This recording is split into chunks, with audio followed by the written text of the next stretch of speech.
Hi, I'm Ms. Mandy's, and I'm going to read some different excerpts from books that I like, and maybe you'll enjoy reading them. The first book that I'm going to talk about is a book called Sea Witch by Sarah Henning. This is what the book cover looks like, and it's a retelling of The Little Mermaid. This is what it says in the inside front jacket. Everyone knows what happens in the end. A mermaid, a prince, a true love's kiss. But before that young siren's tale, there were three friends. One feared, one royal, and one already dead. I wanted to read this right away because I love mermaids and I love fairy tales. I actually, to be honest, haven't finished this book, but I love it, and I'm in the middle of reading it, so I thought it would be fun to use this as my very first book talk. Okay, so here we go. I have sea foam in my veins. I understand the language of the waves.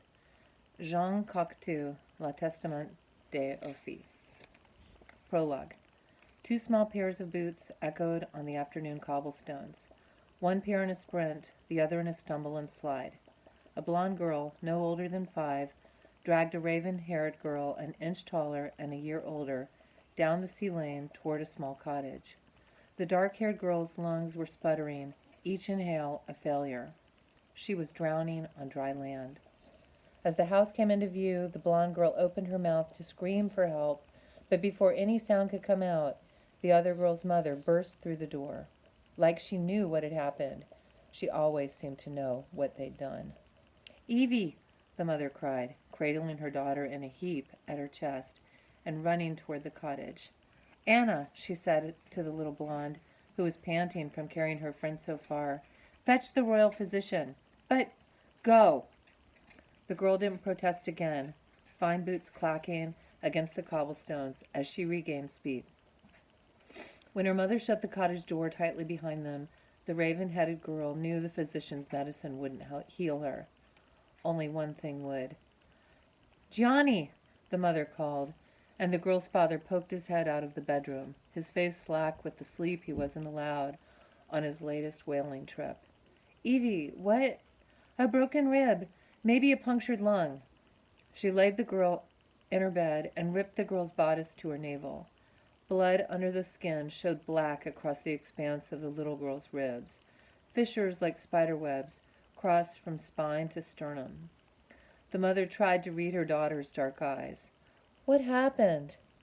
The girl licked her lips before inhaling just enough air to speak. "I saved Nick." That was true, and the little girl was proud, daring to smile despite the pain. They had spent the morning together, the blonde, the raven-haired girl, and their boy, running through the waves, climbing rocks, dancing in the sand. But then the afternoon came and it was time for them to part. The boy sent back to his castle, the little girl's home, the younger one to her mansion, 10 times the size of the other girl's tiny cottage. Mischievous and sunburnt, they ran in protest, the boy leading the way, holding the girl's hands as they raced across the stepping-stone rocks that led into the cove. They giggled and shrieked as they hopped from rock to rock, the boy's minder chiding them from the shore. But one rock was slick with moss. The boy slipped, falling backward, the base of his skull aimed directly at a crook of solid stone. In a blink, the little girl made her choice. She threw her body between the boy and the jagged edge of the rock. Her back took the hit with a huge crack. Her head snapped back, her skull missing impact by a hair. Just as she hit, the boy's head bounced onto the pilled cotton of her bodice rather than smashing into the rock. It was a thing of magic that she'd made it in time. They were caught then. The boy's minder yanked them back onto the beach and told them in stern tones to never do that again. Then the old woman hauled the boy away without a goodbye, leaving the girls on the sand. As they turned for home, the little raven-haired girl stumbled, the shock wearing off and the pain beginning. It radiated up her back, around her rib cage, to the front of her dress. She couldn't catch her breath, each inhale stopping short.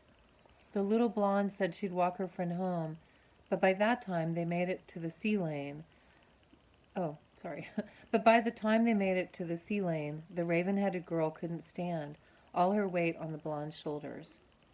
"Oh, Evie," the girl's mother said, as if she'd seen it all. Immediately, she sent her husband for her bottles, her inks. "Not that one, this one." She laid the girl in her bed and lit a fire with a snap of her fingers, and tried every healing spell she knew. It only took seconds to know none of them would work. The girl's breath withered until it was almost nothing at all. The mother wept, wishing for her sister, the strongest witch, healer of kings, reviving those in power who turn a blind eye to magic when their lives depend on it, but banish it when it doesn't. She was the reason the physician might come at all, though he would be too late, as would Hansa, a day away, healing yet another noble. The girl's father pressed his hand into his wife's shoulder and wiped away her tears. Then he squeezed his daughter's hand, already growing cold, her circulation failing. "I'll go fetch the minister." "Not yet," the mother said, determination ringing in her voice. The girl's mother stood at the edge of the bed, her shoulders now pinned straight, her voice calm and direct. "There is one more spell I can try." With gentle fingers, she painted octopus ink across the little girl's cheeks, down her neck, and across her chest. Then her mother laid her hands gently over the girl's chest. "Don't you worry, Evie." The words she said next were old and dark, and the little girl didn't understand them. They made her blood crackle like the fire across the room, stole the air from the cottage, made her mother shake violently as she held her hands to her daughter's skin. The little girl couldn't do anything but watch her mother, her veins singing. Soon her mother's palms on her skin became more than damp. They began to burn. And then the pain stopped.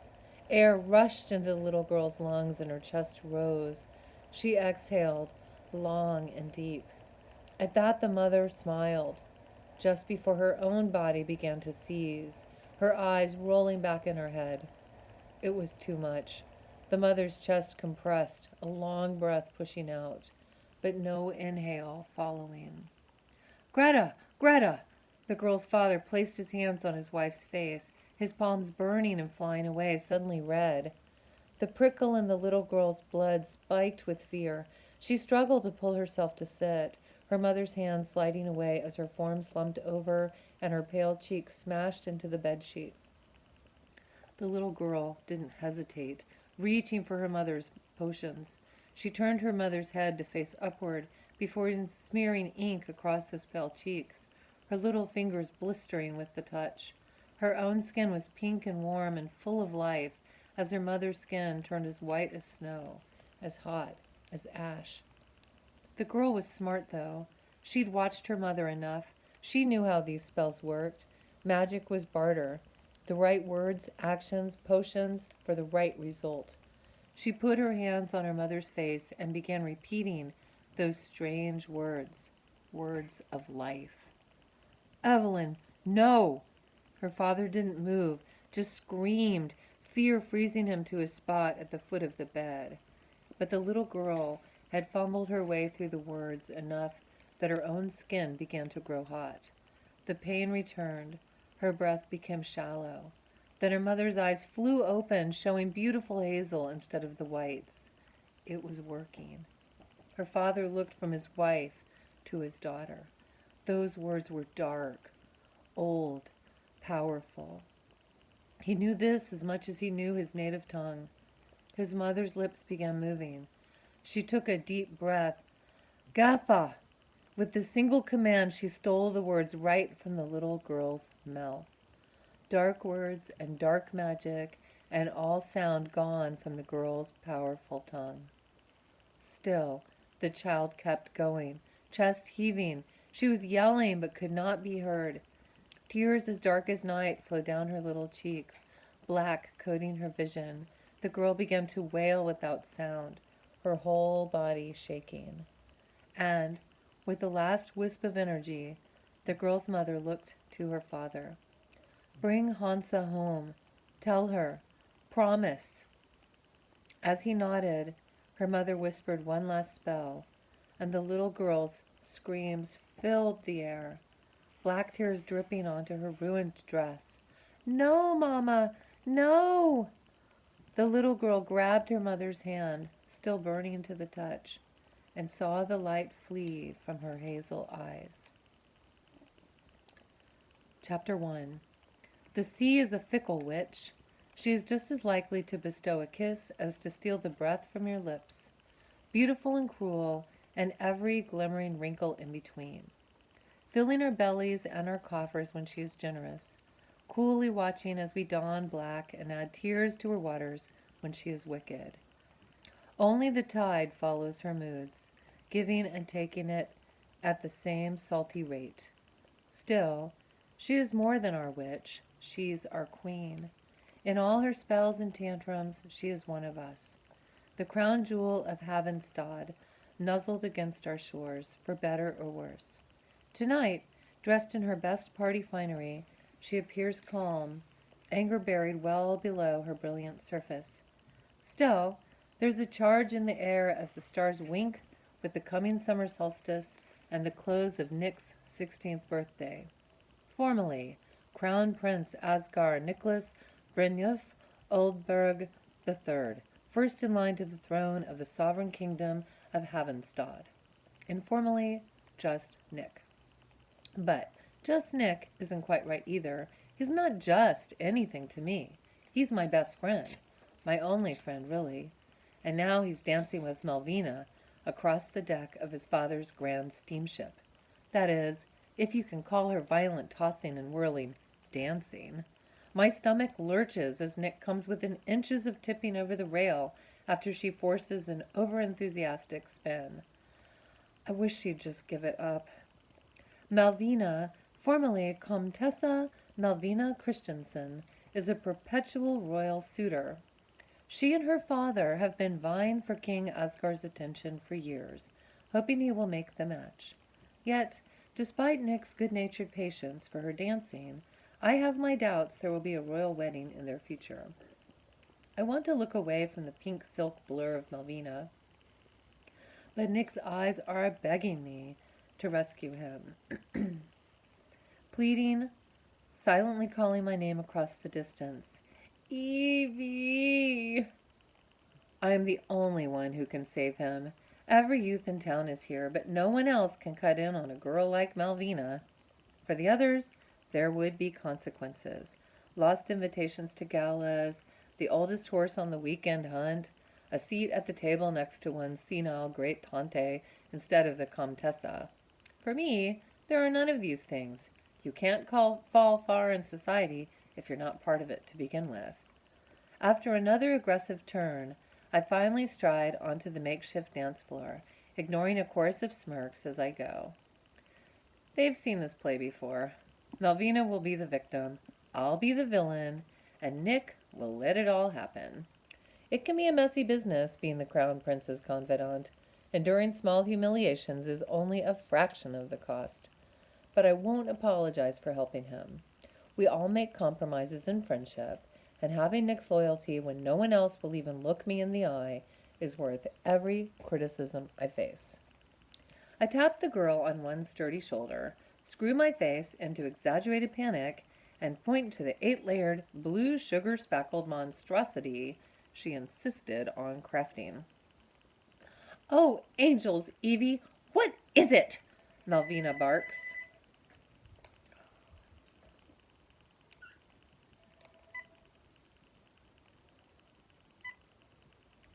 Sorry, phone was ringing. Where was I? "Oh, angels, Evie, what is it?" Malvina barks. "The cake's icing." "Fondant," she corrects, as if I'd spit on her Oma's grave. "The fondant, it's bulging." True panic colors her features as her feet refuse to move. Torn between dancing with Nick and rescuing her masterpiece from a bulbous fate, her eyes skip to my face for a moment, incredulous. She fears I've purposely stolen her turn. It's just the sort of thing the girls of Havenstad think I would do, the ones whispering in the shadows about us now. Except, in this case, they're right. Do your duty, Malvina. It was lovely dancing with you. Nick bends into a slight bow, royal manners on display, not a hint of displeasure in his features.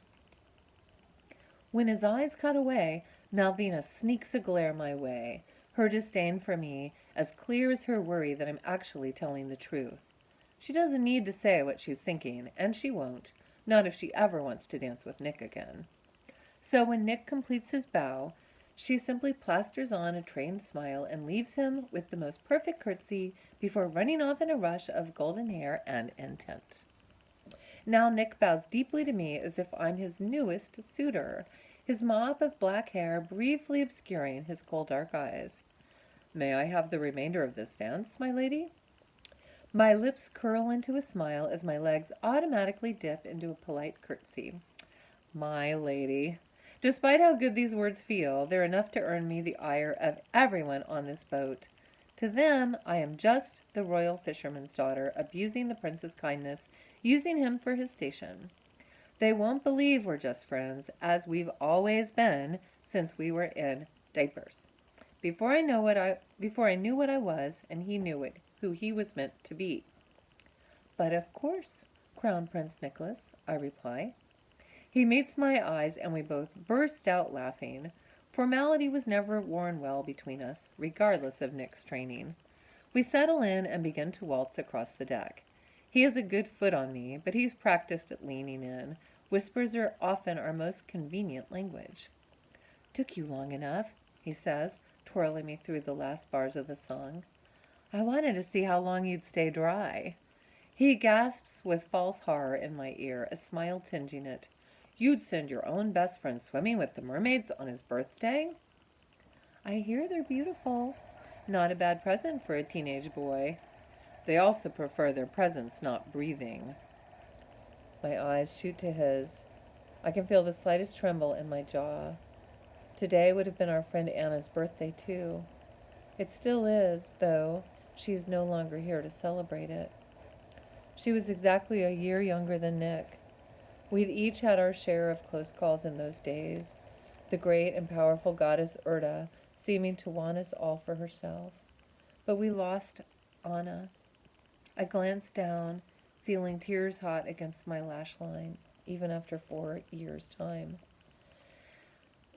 Nick sighs and tugs a curl off my face. He waits until I finally glance up. There's a soft smile riding his lips, and I know he regrets pulling us from a place of joy to one so fraught. Well, thank you for saving me, Evie, as always. It's as good a subject change as any, but it's not enough, and we both know it. I take a deep breath and look over Nick's shoulder, not trusting myself to say more. I swallow and try to concentrate on the party. Everything here has been borrowed for Nick's celebration. The ship, the free-flowing Vidal, the band, 2 servants, and a coalman. And it's beautiful.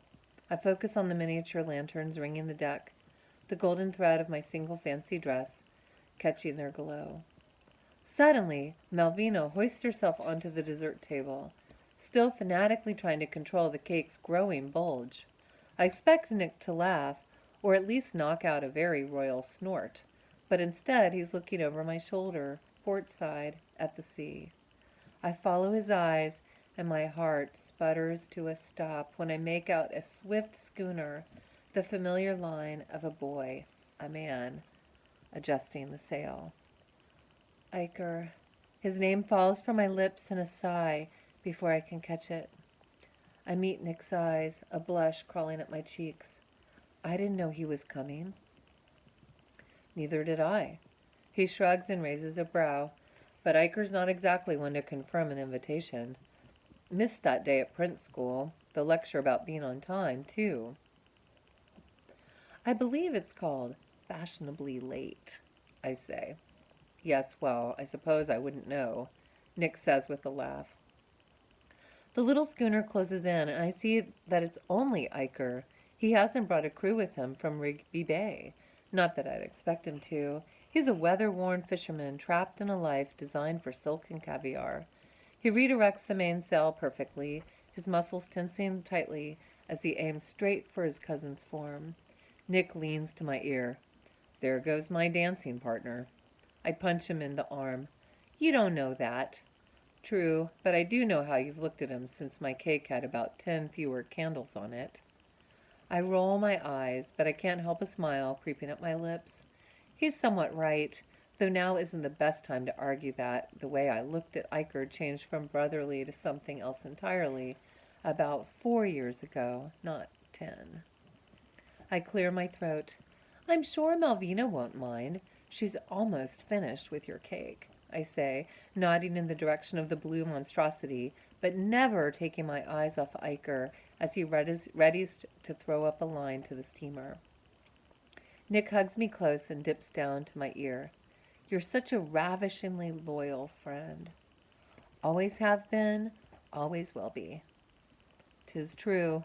Nick grins before waving a long arm above his head. Well, if it isn't the Crown Prince of Rigby Bay. And here I hope to surprise you, Iker says, laughing. Can't surprise a lighthouse if a man on his own boat, I suppose. Nick laughs, standing even taller. Not if I'm turned the right way. Iker laughs even deeper.